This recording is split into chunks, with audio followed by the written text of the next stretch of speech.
And so we're back to the BT-7 again. Driver certainly has a fairly novel way of getting in and out. You just remove the entire front hatch. Still, I guess if you had to get out in a hurry, the normal method is you actually hold on to the 45mm and use that to haul yourself up and out.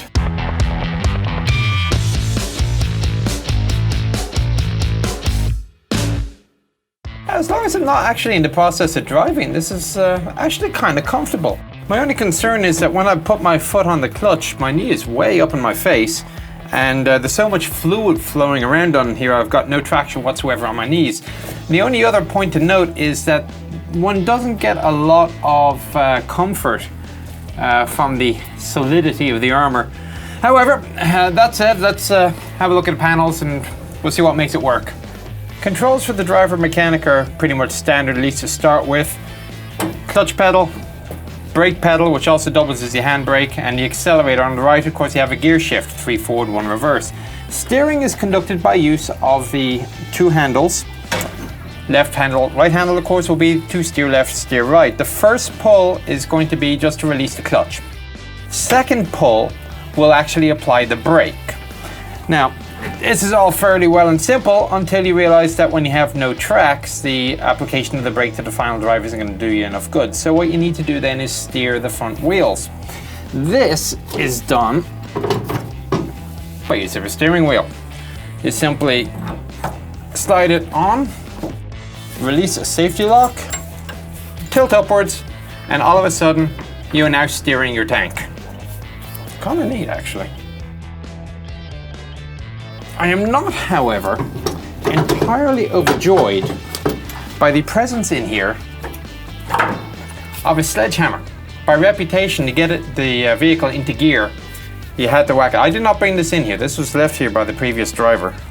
I'll just put the safety interlock back in again. Don't want the wheels spinning when we're driving along on the tracks. Panel on the left-hand side. A couple of different components. Actually, we'll start off way at the bottom here. This is your master power. You push down, master power is now flowing through the system. Push in, master power is off. Once your master power is on, your ignition switch for the main engine is here. To actually get it going, you crank the magnetos, and that's this little yoke here. The all-important horn button. Push this, horn go beep, or honk, or whatever it wants to do. Light switch, you need one of those too. And there is an intercom system in the tank. With this, the driver could select which person he was going to talk to on the intercom.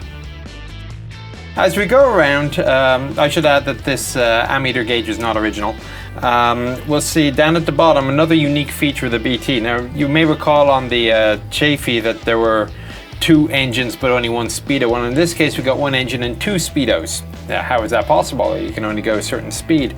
Well, what they've done is there is a wheel speedo and there is a track speedo, and depending on which one you're running at the time, you look at the appropriate one. And you'll note also it's not your typical dial. It's actually a ball, for lack of a better term, which shows you your speed.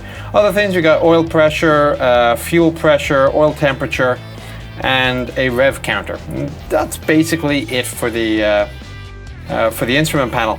The last thing I'll note here, this big lever here, it's a fuel primer pump. So actually, before you crank the magnetos, you pump up and down on the fuel a few times. You watch your fuel pressure gauge increase, and that's when you know you're ready to start.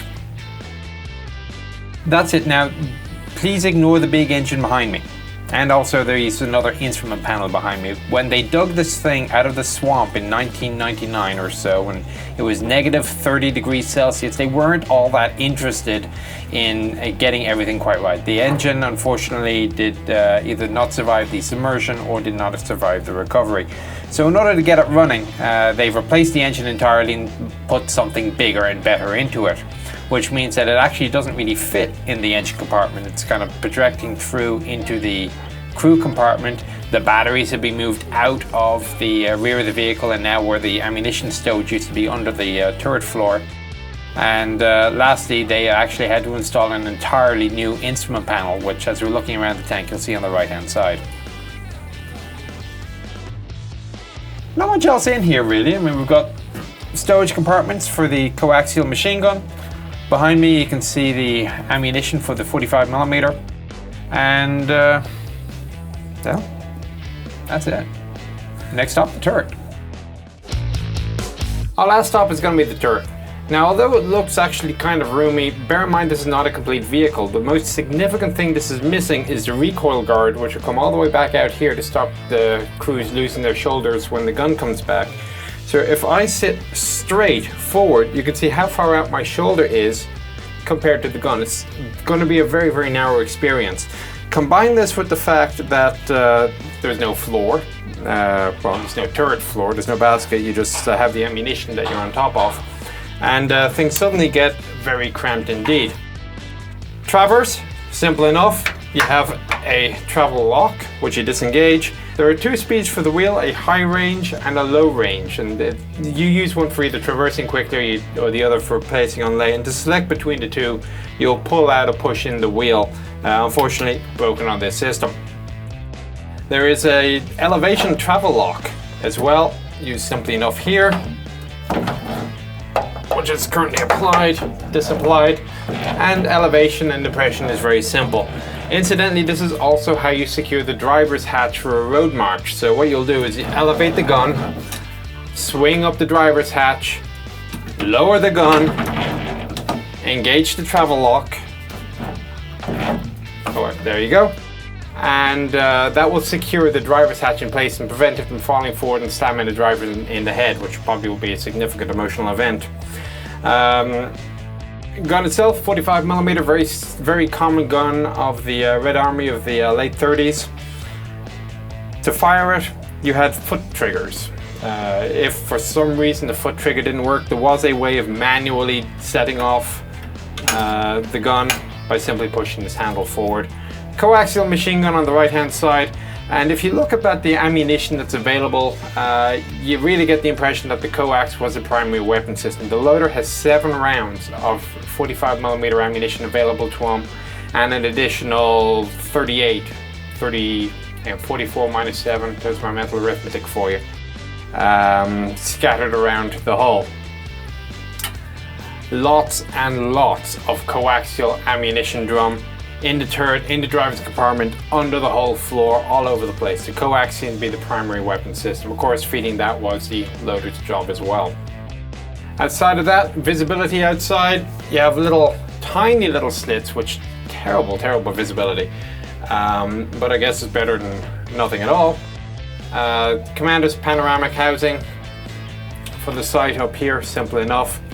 And beyond that, the last thing he has are these little pistol ports. There are 3 of them scattered around the vehicle and are undone by simply twisting, and the thing will fall out.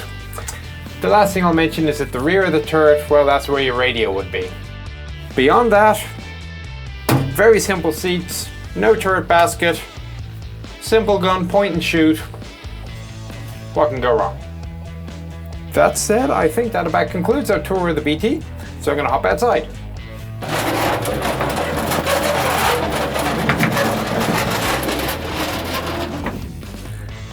So that's BT-7, probably the most unique vehicle we're ever going to see on the hatch. How many they built probably depends on who you ask. I've seen numbers between 3,000 to almost 5,500. It was certainly a mainstay of the Red Army at the beginning of the war. However, with this much armour and a little 45mm gun, it just wasn't going to hack it. So it was withdrawn from service, but the design evolved a little bit through a couple of intermediary tanks into the T-34 that basically won the war for the Red Army. I hope you found the tour somewhat informative, and we'll see you on the next one.